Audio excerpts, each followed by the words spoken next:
They said it might snow last night, and it did. Not a lot. Probably about an inch, but the ground was too cold. I mean, too warm. So a lot of it melted. But it looks nice this morning. This is supposed to be part of a rather large storm. We'll see. I need to recheck the forecast. Forecasts are about good for about 6 hours, it seems like lately. I have to watch this morning. Let's see if this will slide or if it's stuck. I expect it to be stuck this morning because at bedtime, when Rufus and I were out, oh, not too bad. Okay, that'll come off. Awesome. When Rufus and I were out last night, it was just starting to snow, but it was just at, 37 degrees sort of thing, so it was a little too warm.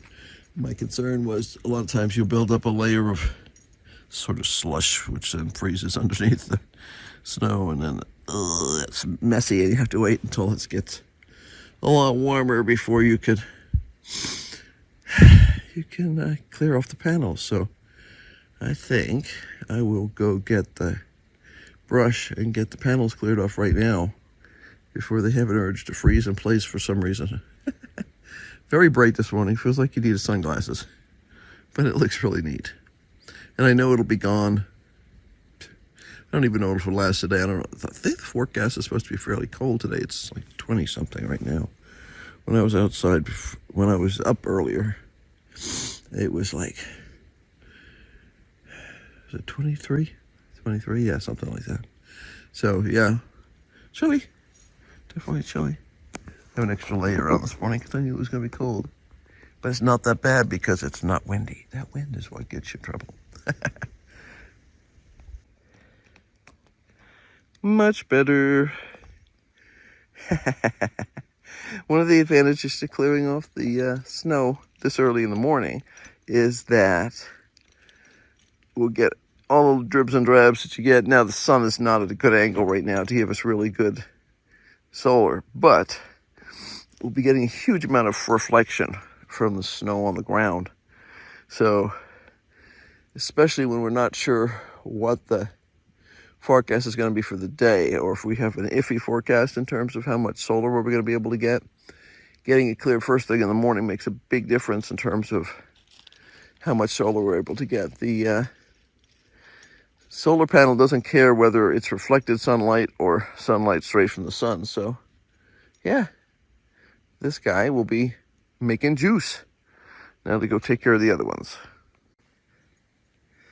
Solar panel set number 2. This goes to the house. The previous one was for the studio. And this was part of our original set. I guess 2 of these were part of the original, and then we added a third. Now we have another one. So let's get these cleared off and get them making juice too. There we go, much better. Still has a little teeny bit of snow on it, but not much. And that'll melt off really quickly. And we'll be able to take advantage of all the reflections that we're getting this morning. On to the next set. This is the next set. And these are a much more horizontal set. So we'll see how they go. They make a big difference in terms of the amount of juice we get. It's a temporary installation, but it's working great anyway. So we'll see. Much better. A little sloppy. My fingers are starting to freeze to death. I'm not cold because even though it's like, let's see what temperature is it. It's 28. Okay, it's warmer now. Even though it's 28, I've been moving. But my fingers are cold. So it is time to go inside for a hot cup of tea. This will melt off very quickly. And I bet we're already making some small quantity of juice on the vertical panels back there, because they'll make juice sooner. The sun just came out from behind a cloud, which is awesome, because it was high. I was sitting there going, why is it so dark? There was a cloud. So now the cloud's out of the way, yeah, we can make some juice. And that's a good thing. Onward. Hot tea it is.